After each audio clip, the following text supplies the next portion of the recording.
this hotel into this fucker score. I'll tell you that much. And I don't think I'll be able to sleep tonight. I'm hoping that this is the night that we finally can't track. The police have advised me to stop using any form of social media to be indicative of where I am. That means no Snapchat, no Instagram, no Facebook, pretty much nothing. And they told me that I could use my laptop as long as I remain as low profile as possible. This means that all I can do is wait for the police to call me and tell me that the stalker has been caught. For now, I'm just going to try and figure out who this guy is and why he might be trying to stalk. I have a few theories as to who it could be. My first is my 9th grade Italian teacher. So I went to a private school, and this teacher had basically been one of the biggest lunatics that I'd ever met in a school system. He was very outspoken in the way that he described politics and very mean-spirited during his time teaching. He would always make fun of students, had sometimes fallen asleep in class, and would always make perverted comments towards girls. So one day, I decided to write an email to the dean asking him to please fire the man from his teaching position, explaining the unacceptable behavior he had while working. It worked, and I never saw the man again. Now, the reason that I think it could be a possibility is because he never particularly liked me in the first place. In fact, I feel as though he kind of singled me out in a lot of instances and picked him. I don't know if he ever found out that I sent an email, but if he did, I'm extremely worried. I can't tell if it was him or not when he spoke in my backyard, but I was in full adrenaline mode while I was screaming. I would say that this is not a likely suspect, but I'm just not sure. And my second theory is my Christian deacon from back in the 2nd grade. I used to be a part of his church program a while back when I was in elementary school. Out of all the head figures there, the one that always stood out to me was Deacon Anthony. He was a middle-aged man, very soft-spoken, and he had always been very particularly nice to me, my friend Kevin too. He would often bring us candy, talk to us about our home life, and that treated us more fairly than the rest of the kids. And one day, my friend Kevin had told me that Deacon Anthony had asked him if he wanted to go home with him to hang out. So Kevin said no to him and told me, and I told my parents about this, and they immediately contacted the church and told them about it too. And after that, I never saw Deacon Anthony again. My parents told me later that they had contacted the board and he was removed from the church. If this is the guy, though, he must have had a massive personality shift after that incident, because the way the man happily told me to have a nice day did not match up with the one that he had when I was younger.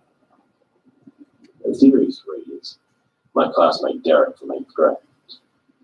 Derek was one of those insecure types who would always get off to making other people feel small. He was your standard 8th grade middle school shit-eater who deserved nothing but a good ass with him, which unfortunately never came. However, what did happen was I had started a rumor about him that I wish I didn't bring up. But it pretty much ruined his reputation and made him a laughing stock. But he never found out that it was me, as far as I could tell. But from what I heard from my hometown while I went off to public school was that at our local high school, the rumor hadn't stopped. And he turned into one of those quiet kids who just never talked. And keep in mind, that this kid literally had told my whole friend group to stop hanging out with him. So, as far as I can tell, this revenge was extremely justified in my mind. This may in fact be the prime suspect, because he would most likely know where I live too. I tried finding any sort of social media about him, but nothing came up. But this guy is pretty much a ghost, and I have no idea what he's been up to all these years. The theory 4 is some complete stranger who I have no association. Maybe this is just a genuine old school stalker who takes pride in picking out and prey from a random crowd. But no one I have seen in this town for the past week has seemed particularly odd. The only one that comes to mind, though, was this weird cashier at 7-Eleven who seemed particularly in love with his job. He have some form of Asperger's syndrome, or just maybe he just takes pride in being a cashier. He was always very polite with his customers, and when he'd been interacting with me, I'd gone in to get a soda from the fountain, and as the store was empty, he asked me, "Hey, is that all you're getting?" And I said, "Yeah, this is all." And he continued with, "Oh, well, congratulations, it's free." I thought, well, sweet, a free soda. This guy's the shit. And I thanked him a ton as he was smoking a cigarette outside and said, "Have a good one," and left. Now, I know what all of you must be thinking. This is definitely the guy. He's a fucking cashier for crying out loud. I'm just not sure. This guy was probably in his 30s, seemed extremely grateful for his low-end job, and just seemed content with what he had. He didn't strike me as a stalker, but then again, I haven't been back to the store since. He may still be there, or he may not be there at all. I guess time will tell. I might stop by there tomorrow and do a little more investigating. As we speak, it's 11 p.m. again, and I'm staring at my hotel window, just scrolling through Reddit. I'm still dreading the moment that I see the car with the flashing high beams pulling into the parking lot, so I'll probably just be looking out my window and waiting. I'll post more updates if necessary. I appreciate you guys. But bye for now. So I've been reading through all your comments, but just so you guys know, I can't get a hold of guns as easily as most of you think. I live in a state where that shit just doesn't fly. And the best that I have right now is pepper spray in a basement. 1:37 a.m. They call me a lunatic, but I left my room to get some fresh air, and I just couldn't stand being in this small-ass hotel room on my second. I was bugging out like crazy though, and every person I saw seemed like a threat to me. I started talking to this one guy in the hotel room. He says he's been traveling from state to state on some sort of self-indulged journey across the country or something. I asked him if he had any experience with stalkers, and he told me that he'd been receiving anonymous calls a couple of years back from some guy. I asked if he'd ever encountered one in his backyard, and he just kind of looked at me. I explained to him the situation, and he was the best of luck. It was nothing out of the ordinary, but it was nice to have some real human interaction while I'm losing my fucking mind. 1:46 a.m. Alright. One of the janitors must be fucking, because I spent the last minute searching for my phone and asked someone outside my room to call it. I listened for the ring, and it's in a fucking sack. And the password is not the one that they gave me. What the fuck? This is fucking weird. Whoever's doing this is trying to get torn a new one, I'll tell you that much. I'm going to do the manager right now, and I've got to get this sorted. 2:08 a.m. So, I'm demanding a different room, guys. I'm not staying in that same fucking room one more second. The whole staff is in there now trying to figure out a safe password. Meanwhile, the manager is looking for the janitors who have been in my room to ask what the fuck they were thinking. Fuck this, though. I'm tired and I'm worried, and now I just lost my fucking phone. Fuck. 2:24. Yeah. No, guys, it's not the garage code, guys. I checked that. Even if it was, why would it be? How would the fucking stalker even get into my hotel room, let alone rewire my sack? Guys, I'm not leaving the hotel. Okay? I already paid the money to stay here, and I don't have any other place to go that's not 100 miles. I have no car, and I got here in a Uber car. At least here there's over 100 people staying here, so that's good. I mean, the stalker's not going to come into a hotel full of people. Right, 2:40 a.m. I'm sitting in my hotel room all alone with my phone. No way to call an Uber, no way to call the police, and I'm starting to think that one of the janitors got right to do this or something. And now not only have no way of driving away from it, but I have no way of contacting any family or anyone for that matter of getting away from it. I'm going to wait for another 45 minutes. If they don't open the safe, I'm demanding that the door do. I'm just driving the hell out of 2:53 a.m. Someone just knocked on the door saying the safe is open. I told them all right, and then they asked me to come and get it. I asked him if he could slip it under the door, but he said that I need to go and get it myself. I told him that I would in a couple of minutes and that he'd be waiting, but I'm starting to get a little bit paranoid with you guys. 3:10 a.m. So the man said that my phone is in the main lobby if I wanted to. I'm on my laptop next to my window. I could have sworn out of the corner of my eye that I saw a car flashing its high beams. I don't know if I should hold out till morning or get my phone and just leave. What do you guys think? 3:14 a.m. Guys, I'm not waiting until 3:24 for this guy to fucking come into my room and jump it. I'm packing it. I'm just going to get the fuck out of here. I'll keep you guys posted on mobile when I get my phone back. 3:16 p.m. Alright, guys. I'm staying at a friend's place for right now. But just to clarify what I said, that a trace of DNA was found too. I meant that there was nothing that was found to trace this guy back.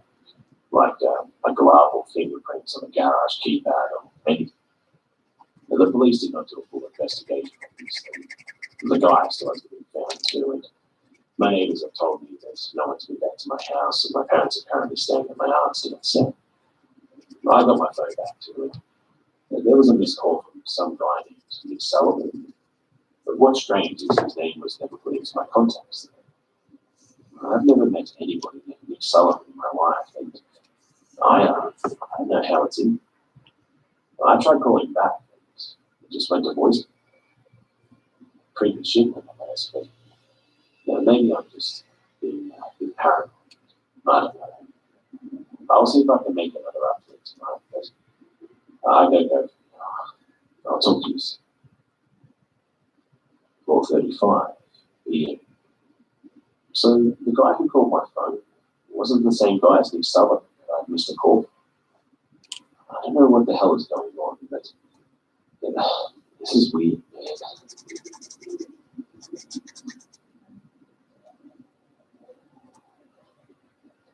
Hey again, guys. So as I got in the Uber, the driver had been waiting for me to come out, and I got in his car. I nearly shit myself as he turned on his car to find that the car that went directly across from us in the parking lot was a grey Volkswagen. I couldn't tell if this was the same one from the night before because, well, A, this one had a license plate, and B, I never had gotten a good look at it up close before, so it could just be another person's car.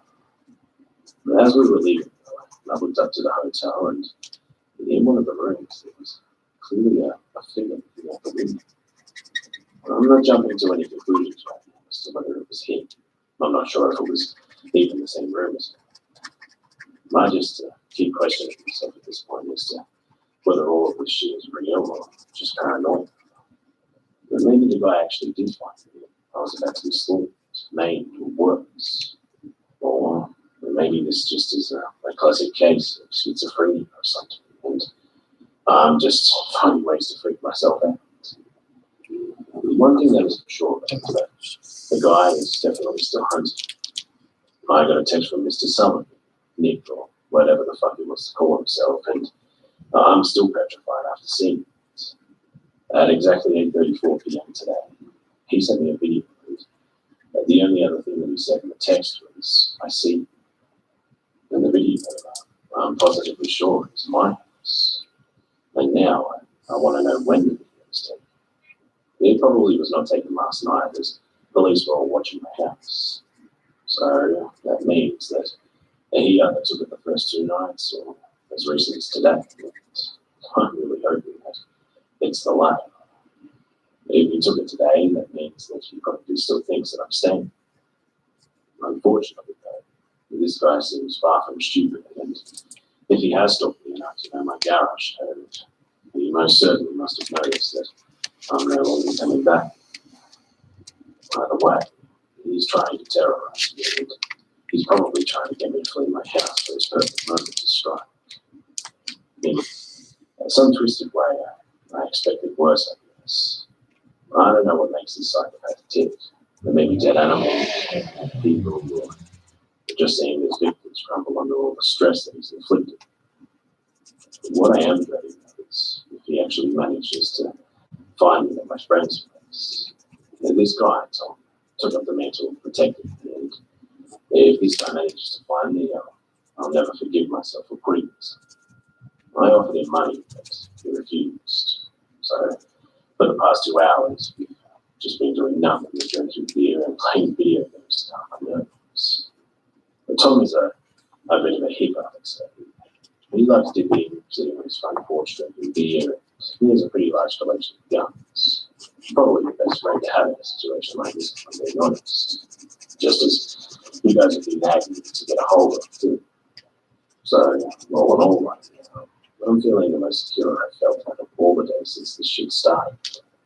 I'm informed the police about my situation too in the video, and they told me that they haven't seen a car parked near my house at all in the past day.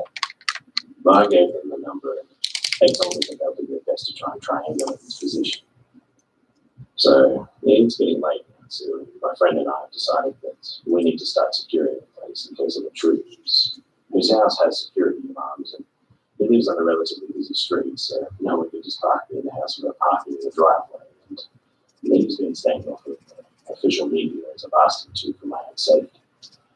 And the anxiety hasn't stopped me because this is the first time I've had a friend like myself to help me with this situation, so I must admit that I feel better. He gave me one of his pistols too.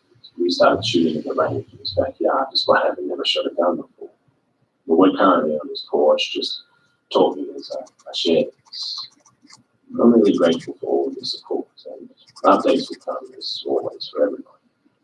I hope you guys have a good night, and hopefully nothing notable will happen for once. And now I guess we wait.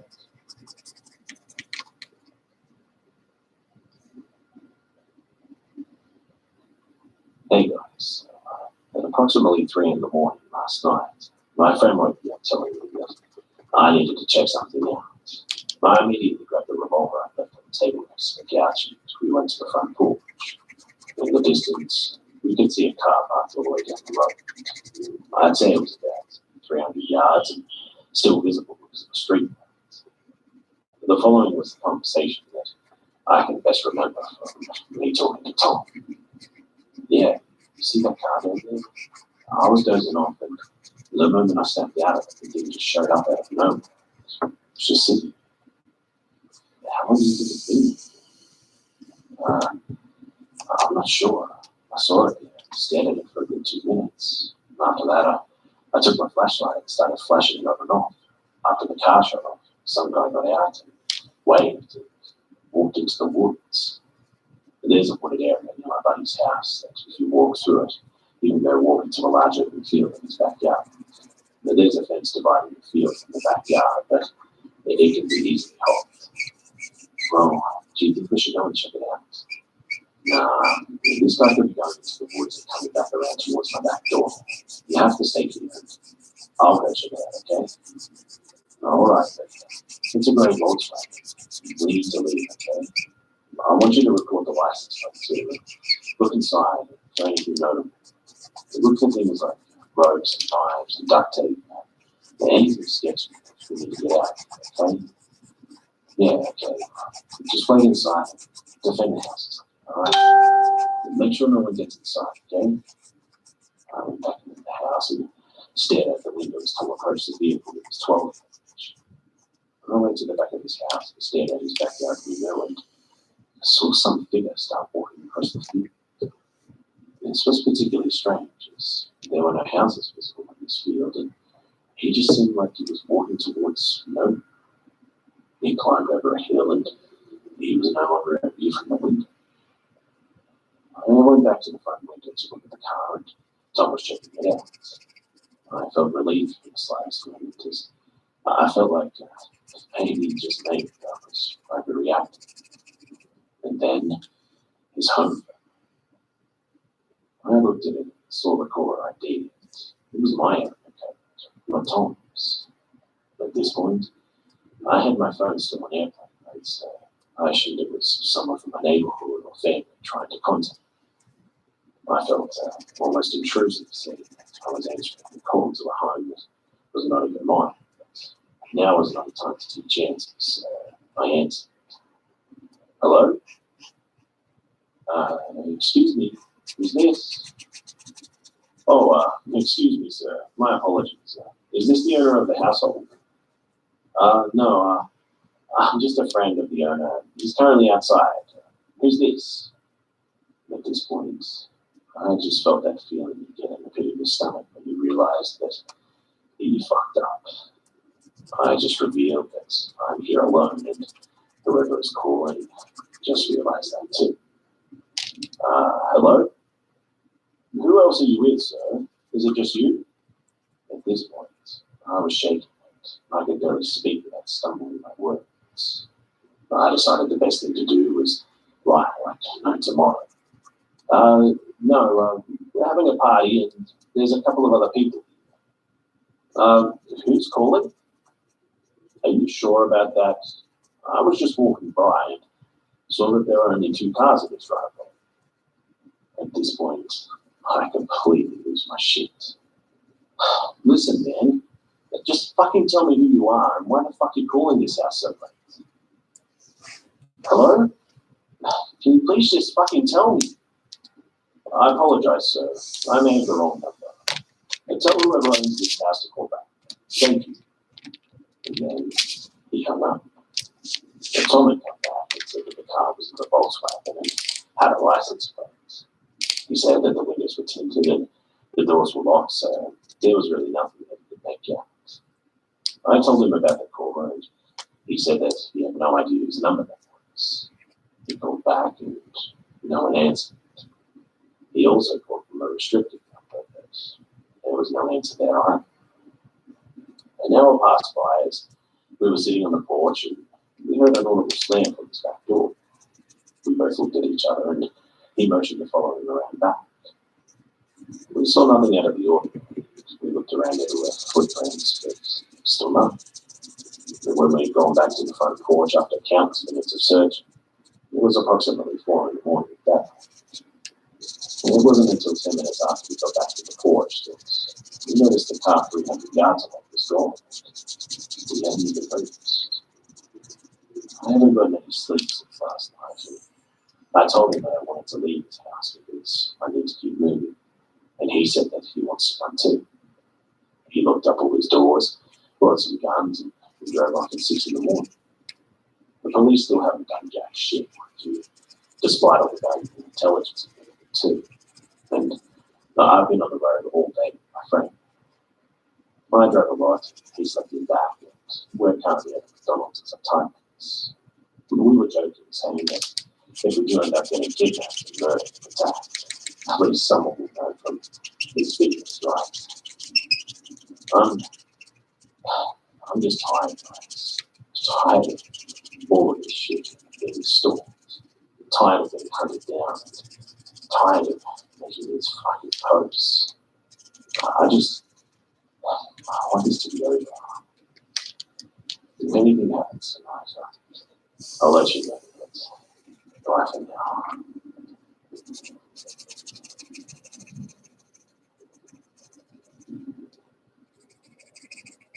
I'm sorry to inform you guys, but I think it's about time that we wrap up the show. Now, my parents have returned home, and both the police and my neighbors haven't seen me ever since I left. I've been on the road for the past few days, and I want to stop running. But my parents informed me too that they got a hold of a revolver now, and all I want to do is just go home, sleep in my own bed, and be done with this madness. I'm starting to think that all of this here has just been in my head. I mean, the guys have made any notable appearances in my life since that night, and maybe that video that he sent was just from the first 2 nights that I saw it. I don't know. I guess that's been the real problem ever since the start. Is that I've just been overreacting to this whole phenomenon. Maybe this guy is just some deranged burglar. Maybe he came to my house thinking that I was just somebody else. I don't know for sure. But Tom and I have been running off the road when it's over to get food or to piss. A lot of comments have been telling me to either stop using Reddit or to stay out in front of me myself. I've come to realise that I've been making a poor choice documenting everything that's happened on Reddit. And God only knows if this man's been using it to his advantage. But more importantly, I've been hiding and running away from him all this time. And I thought it was finally time that I confronted myself. Now, I'm not going to make an effort to contact him or find him, but if he decides that he wants to come and attack my house, my family, and myself, then he'll finally meet his maker, that's for sure. However, I thought it would start with me to just pay the 7-Eleven guy a visit today, and we decided to confront him. I just needed to be sure that it wasn't him, so we parked in the front of the 7-Eleven at about 8 at night, about 3 hours ago. This is the conversation that we had, to the best of my memory. Hey, is this the guy? Yeah, that's him. Let's just go in and ask him a few questions, okay? We just need to scare him a little bit, see how he responds. Tom took his pistol from the back seat and put it in his holster. Dude, is that necessary? Look, we can't even sure if this is the guy. We can't just pull a gun on him and make him shit himself. I'm just taking some precautions. If this is the guy, then be careful, right? Look at that. Tom got out of his car and started walking as I followed. As soon as we walked in, he asked, "Hey boys, how you doing today?" We both gave him a stern look, so he responded, "Hey guys, what's the sound mood for?" I looked at Tom and he looked back at the cashier and asked, "Lovely day, isn't it?" I could see that the guy was getting a bit nervous. He began to sweat a little. "Hey man, I couldn't but notice that gun in your holster. A pretty nice gun. That's a Colt, right? My dad had one of those." We didn't break eye contact. "Yeah, I would say it's a pretty nice day, isn't it? How's your day going?" "Well," I went directly in front of the counter and got face to face with him. "Hey, can I ask you something?" I could see the cashier swallow. Cold. "Yeah, sure. But what is it? Do you drive here to work by any chance?" "Oh, negatory. My friend drops me." I looked at Tom and he looked back at the dog. "You best not be lying to us, man." The cashier broke. "Look, guys, I don't want any trouble. If you're here to rob the place, that doesn't concern me, okay? I'm just a guy who works here, all right? Just take the money and go if that's what you want. We aren't here to rob anything, okay? We're just asking a couple of questions, if that's all right with you." The cashier folded his arms and said, "Sure, ask whatever you need. What's up? When does your shift end?" "Oh, usually around 3 in the morning, I'd say." "What's all this about? You guys undercover cops or something? Have you seen a grey Volkswagen in the past couple of nights that you've been working here?" Yeah, actually, I did. And the night before you came in here, there was a guy who came in after you. Did you have a night out? Did you buy anything?" "Yeah, he bought some cigarettes, I think, and dipping tobacco. He didn't say much, but he said he had a long night ahead. I take it he gave you ID?" Yeah, he did actually." "What was his name? Do you remember?" I think it was like Nathan Silverstein or something like that." "You mean Nick Sullivan?" Shit, yeah, actually. I'm pretty sure that that's his name." "What's it to you, by the way?" "Can we see your ID for a second?" He showed us his ID, and this guy seemed to be completely innocent. "All right, man. Thanks for your time. The police might come later to ask for your camera feed for that night, but I appreciate the help." We left, and that was the end of it. Finally, after all these days of running, we finally got a decent lead on this guy. We called the police and they're currently going over the tapes. It was an amazing feeling. We finally had a good lead on this guy. And I can finally go home. But Tom has been such a good friend the past couple of days. He stuck with me through thick and thin, even through rough times. And I'm just eternally grateful for what he's done for me this time of need. After a long day of travelling, he told me that his girlfriend has been awfully worried about him too, and this made me feel even worse about the situation. And finally, I told him that we needed to part ways and that I wanted him to go home and rest, and that I apologised for putting him in danger. He told me not to sweat it, and that it was actually a pretty exciting experience, despite it maybe putting our lives in jeopardy. I gave him some money to help him out with his troubles, and he's going to his girlfriend's house. And he said that he'll be staying there for a while until this gets completely sorted out. But no more running, no more fear, and no more stalking. I'm finally done with this, guys. And I seriously can't wait to go home and see my family and just be safe and sound in my home. Well, I want to thank you guys for all your support through these past few days. It's really meant a lot. At some point, I got a text from my parents too saying that it was safe to come home. But when I called them, everything sounded normal. However, my mum sounded somewhat worried and flustered about the whole situation when my dad put her on the phone. I asked her what was wrong, and she simply told me I'm under a lot of stress, followed it by, "Just come home, please, we miss you." And I feel sorry for them, if I'm being honest. I don't know why, but I somewhat blame myself for all this shit. If they haven't seen the stalker at all, this must have to do with me alone. I must have done something to cause this to torment my family. As we speak, Tom has left back home and I'm finishing this last update at Starbucks. I'll call an Uber and I'll finally be home. If the guy gets caught, I'll link you guys to a news article or something. But this will be the final update. But thank you all in advance for your advice and enthusiasm and peace, I guess. 12:12 a.m. So I just came home. Not many cars on the driveway. I'm a little worried, and I'm going to call my parents. All right, no answer from my parents. I guess I'll try the garage. Well, my parents must have changed the garage bed or something. I'm banging on the door. What's fucking answer? Man, it's really cold. 12:21 a.m.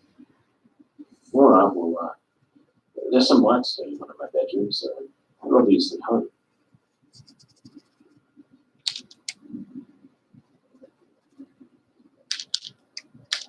This happened a few weeks ago. I'm still a bit shaken by it. So my husband and I, we like to take long drives in the desert with our dog. But we live just outside of Las Vegas. We're fortunate to live in a city with abundant and beautiful areas to stargaze or use a telescope. But my husband just got one for his birthday in October, so he was excited to try it out. We drove our Kia up to a popular overlook and he took out the telescope. He showed me a bunch of constellations and we even saw a shooting star. But the doggo sat in the car too with the two windows rolled down at this time, and my dog is a kind of bitch straight up. They weren't kidding when they named female dogs that too. She's an American cattle dog, and she saved my ass before from a home invasion. She's protective of both me and her dad. Anyway, Harvey had to be, and he told me to wait in the car. So I got in to lock the door, and meanwhile I'm browsing Reddit when I hear a gravel digging into my hubby on a mark. That was fast, and suddenly my dog goes berserk. She's snarling, barking, and so I turn around and there's a dude that's not my husband. The idiot made a huge mistake. He put his hand through an open window with a crazy 63-pound dog. She's got his hand in, so he's just screaming. I'm screaming, and my husband is yelling as he runs towards us with his pants half on. The dog lets his arm go and the guy takes off. And I go, I'm screaming, and my husband is yelling as he runs towards us with his pants half on. The dog lets his arm go and the guy takes off. And I go, the cops do show up eventually and tell us that they'll look out for him, but so maybe stay away from that area that night. But the cops in our town are just an absolute joke. Anyway, the doggo got a cup of dairy cream that night, and we're very grateful for her.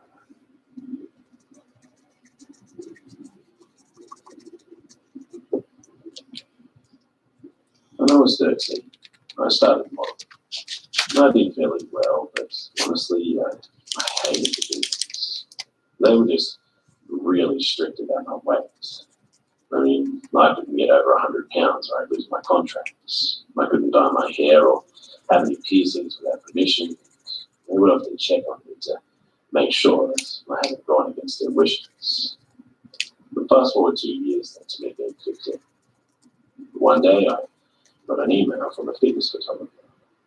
This wasn't uncommon for me to get random emails because my agency would give my email out once they booked me something. This is also about 12 years ago, and back then I naively didn't worry too much about anything really. You know that the common teenage mentality of nothing was ever going to get me. In the email, the photographer told me that he'd like to do a shoot, and the compensation that he promised me, I would have made more money than I have of any other shoots. So, obviously, being money driven, I emailed him back and told him yes, I'd be interested. And he sent me one back after that saying that he needed some sample photos of my calves and my feet and my backside and my breasts to make sure that I had the physique he wanted. I was a little cautious, I must admit, but I thought, he's offering me a lot of money and I should probably do what he's asking or he's going to find somebody else. And that's exactly what he wanted. He wanted me to feel pressure to send him the pictures, and I did feel the pressure. Of course, I had it in the back of my mind that I shouldn't do it, but the money was real good. So I sent the pictures clothed, and he said that he couldn't tell my proper sizing, and I need to send him nude photos. Obviously, I declined this and told him that I'd be willing to set up a meeting with his assistant and take measurements, but I would not send nude photos over the internet. He set up a meeting that cancelled last minute, but a few weeks later he was on the news. He apparently got busted for child pornography and shocker, he was not a fitness photographer. Who knows what could have happened to me had I actually gone to meet him. I never found out how he even got my email, in fact, because my agency said that they never spoke with him.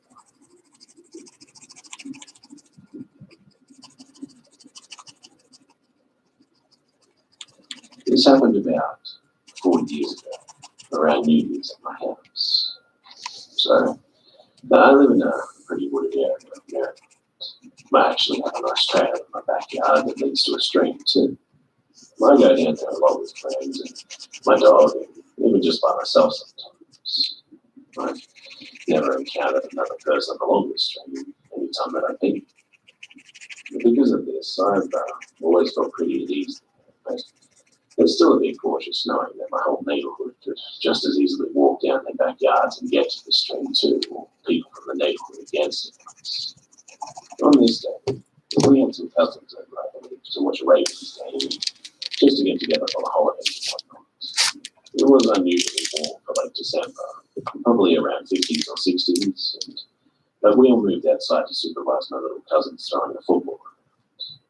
My mum suggested that I take my younger cousins down the trail to the stream to burn off some energy. Honestly, I didn't want to because I was bloated from food, but I didn't anyway. So I herded 4 pubescent boys down the trail to the stream, and they kind of ran off ahead of me to climb on diggers and just do whatever. I just hung behind, just watching over them and made sure nobody did anything especially stupid while playing on my phone. And as I was playing on my phone, I got this kind of weird feeling while I was down there, and I just didn't feel at ease, almost like a premonition or something. I turned around to look behind me and scanned the woods, and the first scan, everything was fine. But then I saw it. There was a dark figure in the distance that looked at my elbows. I'm not entirely sure what the distance. It was half behind a tree, almost as if he was hiding, peeking out. When I spotted him, rather than go back behind the tree, he stepped out and just stood beside the tree while I stepped back. And I had just a really bad feeling about this, and I got really big chills and immediately yelled for the boys to come back. They didn't listen to me at first, but I told them to get their asses back now, and I didn't say why. Just started hauling us up the trail, and we made it back safely to my house, where I told everyone about the encounter. I'm not sure if something bad would have happened if we'd stayed up there, but I really didn't want to stick around to find out.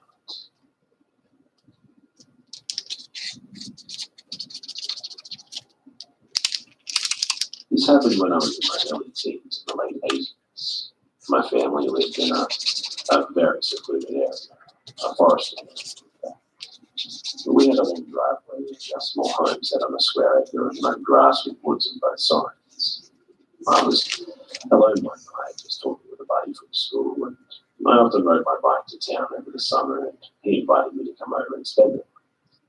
It was a 20-mile trip over completely empty country roads, but it was always an adventure, and I seldom hesitated to go when I had a place to stay.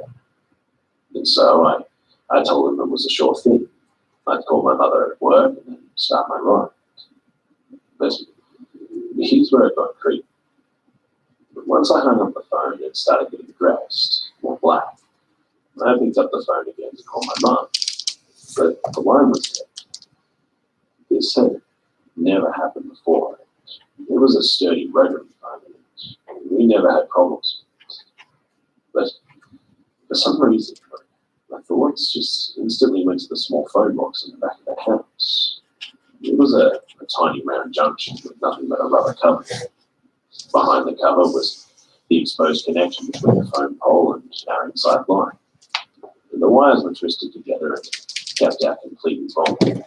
I remember questioning why I would even think about that. Why would I jump to conclusions about the cause of the dead line? But for some reason, I was just overwhelmed with the feeling of dread. It just didn't make sense, and I was wrestling with my thoughts. I decided to behave as though I was in real danger, but calmed myself by focusing on how unlikely it was, and my imagination was probably just getting the best of me. But I just could not shake the feeling that I was in trouble for some reason.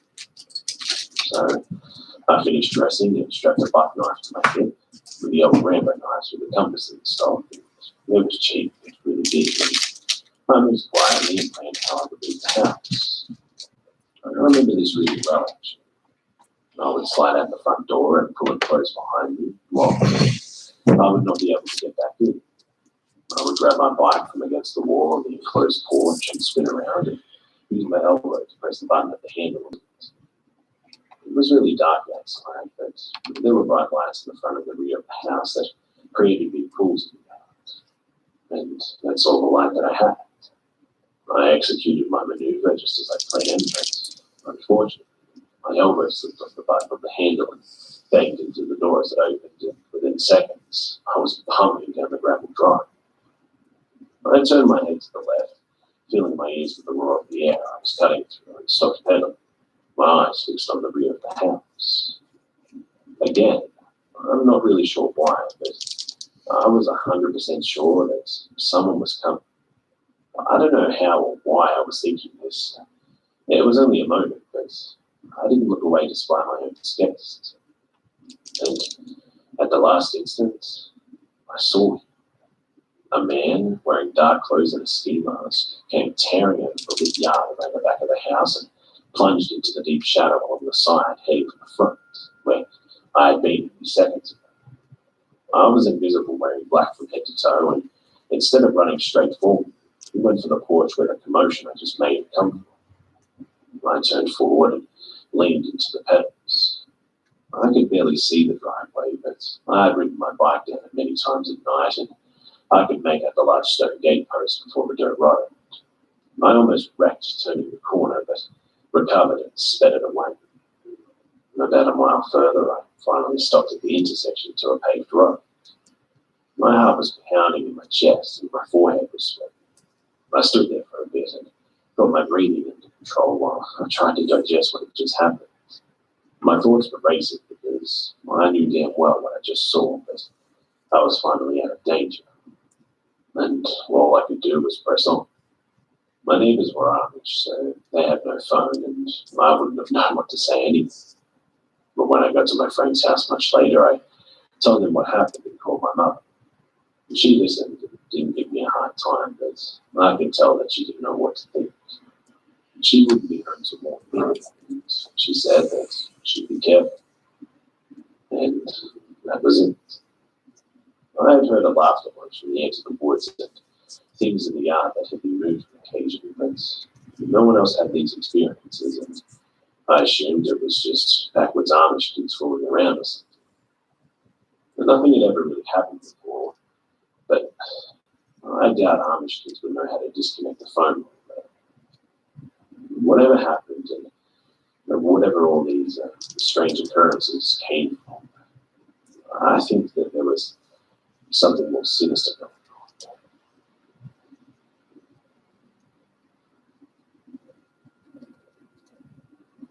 This all began when I was 19, continued for several years after that.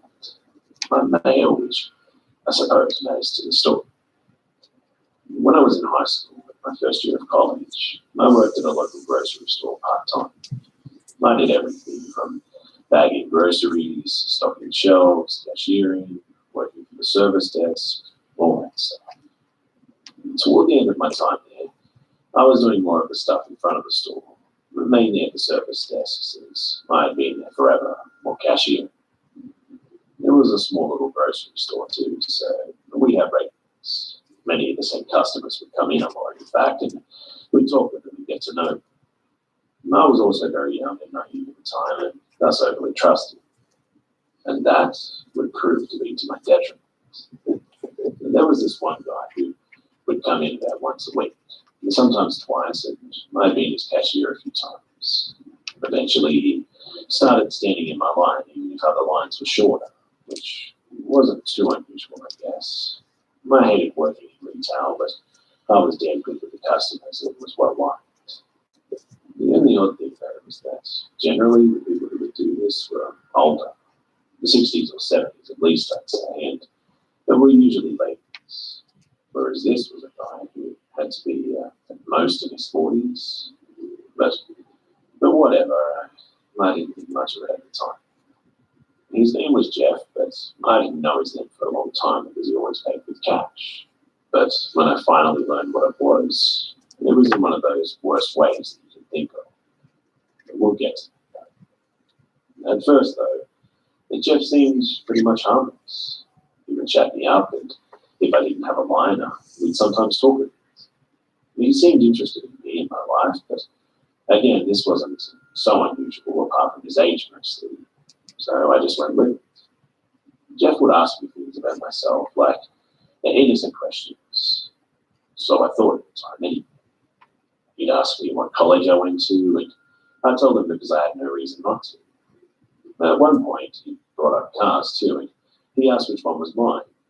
The parking lot was clearly visible through the large windows at the front of the store, and I stupidly pointed up at my car and said, "It's that one." But we lived in a small area, and a lot of times by talking with customers, we realised that we lived with each other or something like that. So I didn't think much of it when he asked me where I lived. I told him the name of the town, which was adjacent to the city the store was in, and then when he asked where in that town I lived, I told him my street and then described my house, like a total idiot. I like to think that I'm a smart guy in most situations, but that was not the case in this one. I didn't realize it at the time, but Jeff was systematically gathering information about it. But by the time I realized what was happening, it was way too late. I had told him everything short of giving him my cell phone number or actual address. So one day I was working in the service desk when Jeff came in and he wanted me to ring his groceries up. However, I was busy selling lottery or money order to a customer or something. I can't remember, so I told him that I couldn't. And he got this look on his face like he didn't like the fact that I told him no. But it was just for a second, and he was smiling again. I didn't really talk to him much because, I was with another customer, and Jeff just stood there staring at me. I didn't really notice at first because of whatever machine I was using, lottery or money order again, I can't remember. But it was giving me hell. Eventually, even the customer was like, "Hey, that guy keeps staring at you." And that's when I looked over. He wasn't smiling, but he kind of angry instead. But at the moment I looked at him, the smile was back on his face. And Jeff said something about me wearing a skirt. Now, this wasn't the kind of humour he had exhibited before. It was totally out of nowhere. And it just kind of gave me pause. I just kind of looked back at him as he went on about how I look in a skirt or dress, just staring at him with a total what the fuck expression on my face. And the more he talked about it, the more unnerved I became. Another co-worker, Miranda, was in the service centre with me, and she and the customer, as well as another nearby cashier, were all giving him what I presumed were the same identical "what the hell is happening" expressions. He wasn't stopping though, so I realised I had to say something to just make him stop, and I couldn't even pretend to be human by it when I told him, "I don't know what you're talking about. You'll never see me in anything but this uniform." My tone was serious, and he knew that I wasn't amused. The smile was gone, and I saw something in his face that I had never seen before. It was anger, yes, but it was also humiliation, and he did not like it one bit. He glared at me with a look that, honestly, I felt in my bones, but rushed through me like a cold chill. My breath caught in my throat as we just stared at each other, and I didn't even know how to explain it other than to say that this was the most menacing way anyone has ever looked at me. With that look, he was saying he would be sorry. I'm sure of it. Maybe I wasn't sure at the time, but in hindsight, I knew that. And without another word, he just turned and walked away. After that, whenever Jeff would come into the store, he never stood in my life, which was fine with me, to be honest. However, he would always loudly talk about it from other registers and glare. He would badmouth me, but not in such an overt way where we could really do much about it. Sometimes he wouldn't even refer to me by name, but we all knew who he was talking about. Sometimes at night, I would be the only cashier at the front as we approached closing time. Another would be in the office just counting the drawers for the day, while the manager and the other workers were usually in the back or throughout the store stocking shelves or cleaning. And in the evenings, when I was more or less alone, I would notice the same car boys in the parking lot, but the driver never came in. The main defining feature of this car was the fact that one of the headlights was burnt out. Because of the previously mentioned large windows, anyone in the parking lot could look into the store right at me too. It took me longer than I'm proud of to realise what was happening here, and the only way I realised who was in the car was by chance. But my car was at the shop, so my mum picked me up from work when I was done one day, and as I was waiting for her to get there outside in front of the building, I was able to see into the car away from the bright lights of the store. And sure enough, it was Jeff. But my shock was palpable, and that was when I truly realised that something was just very, very wrong about this. I actually backed away in fear at this point and kept imagining what I would do if he got out of the car. But the door inside had looked behind me, while there were people in the store still, they weren't in the front. But luckily, that was when my mum got there. I didn't tell her because my story would maybe worry her, so I just kind of let it go for the time being. Everyone at the store knew about Jeff before long, and it got so bad that when he would come inside, everyone would instantly tell me to go into the back and they would page me with the headwind. But I mean, everyone, all the managers, we all knew we were all pretty good. Yeah. A lot of the times that he would come in, when you can see them, he would just immediately leave it to, so I was told. I remember once we didn't notice him walking in. By the time that we realized he was almost at the door, I noticed that she, Laura, saw what he looked scared. Now, Laura wasn't the easily rattled type. This guy had all of us on edge, mostly because they were afraid of his weird fascination. She was afraid of me to hurry and get in the back, and I had noticed that this yet I was confused, and I started to ask her why, but before I could finish, she said, "You just go." I don't clearly remember this moment too, these 2 seconds between the time that she said that and the time that I saw him walking through the door when I realized what was happening. Jeff saw me before I rushed into the back, and I was so unnerved that I locked the back door for loading, worried that I'm looking through the back. When he was gone, Laura called me back up, and she was completely insane.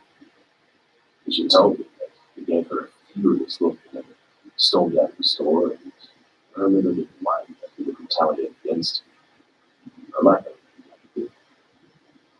Things would get worse. I began seeing people around town, when I would go to the movies, to go to stores, gas stations, the mall, and even the basements. Just a couple of these times might be a coincidence, I admit, but this was happening a lot. Plus, it was Jeff, so I knew it was much more than that. But I had no proof of the story at this point. Still didn't tell my parents. At the time, I was in college. I lived at home and commuted to school, and I would often be there until after dark. By this point, it was winter too, and it got dark early. There were times when I would pull out of the school parking lot, and very shortly after that, I'd see a car behind me with just one headlight. Once or twice, again, could just be a weird coincidence, but this was happening probably once a week at this point. And I still didn't tell my parents, even though I was pretty sure it was him. Then one night, when I was walking out of school into the natural dark and deserted parking lot, I saw a car parked in an empty part of it with the headlights on. I didn't think anything of it until the lights came on and there was only one headlight. I knew immediately that it was him, and I sprinted to my car, threw my shit into it, and got the hell out of it. And after that, too, I started walking covered by security guards or friends when I could. A couple of times, I thought I saw his car, but he never put his lights on unless I was alone. He would never approach me or drive toward me or anything during these times, too. It was like he was taunting me or something. It was like he just wanted me to know that he was there, that he knew how to find me or something. This continued even after I quit working at the store. I became a tutor at school instead, but his stalking, because that's what it was, and I knew that Sean didn't cease. On one occasion, I was at a friend's house after dark, and then I drove home, but I was almost there when I realized that I had forgotten something. Instead of pulling around and into the driveway, I was going to just loop around the street because it was easier, so I drove past my house. This particular night, I was home alone. Both my siblings lived elsewhere, and my parents were out, so the house was dark. There shouldn't have been anyone in the driveway because I had just spoken to my parents, and they were nowhere in my home. But when I drove by, I saw the dark shape of a car taillights. Sometimes people turn around in that driveway because it was so big, so I thought that maybe that was it, or maybe someone had car trouble or something.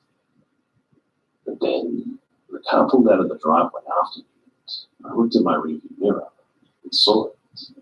The car had only one headlight, which means this fucker was at my house and had been waiting. He followed me for a while too. I couldn't go home. I also didn't want to lead him to my friends' houses, so I drove back to the store I used to work at, rushed inside, looked out the windows to see if he followed me. Miranda was working the night and asked me what was going on. I just couldn't even speak. All I could do was look at her. She knew. Her eyes were wide and she couldn't speak either. After that night, Jeff began following me more too. He'd be at my school more often, and it was like he just knew my schedule. He knew where I'd be and when I'd be there. I saw him all the time. I shudder thinking about the times that I didn't see him, but when he had been there for who knows how long. And it wasn't just my schedule he wrote, but he knew my parents to an extent too, at least when I would be home alone. A few times, I'd hear a car pull into the driveway at night, and I just knew that it was him, even before I looked. But he never got out of his car that I could see at least. He would only stay for 10 minutes or so. Mainly this would be on a Wednesday or Sunday night too. My parents would be at church, and I began avoiding the house at these times, either staying at school to study or hanging out with friends or going to the movies.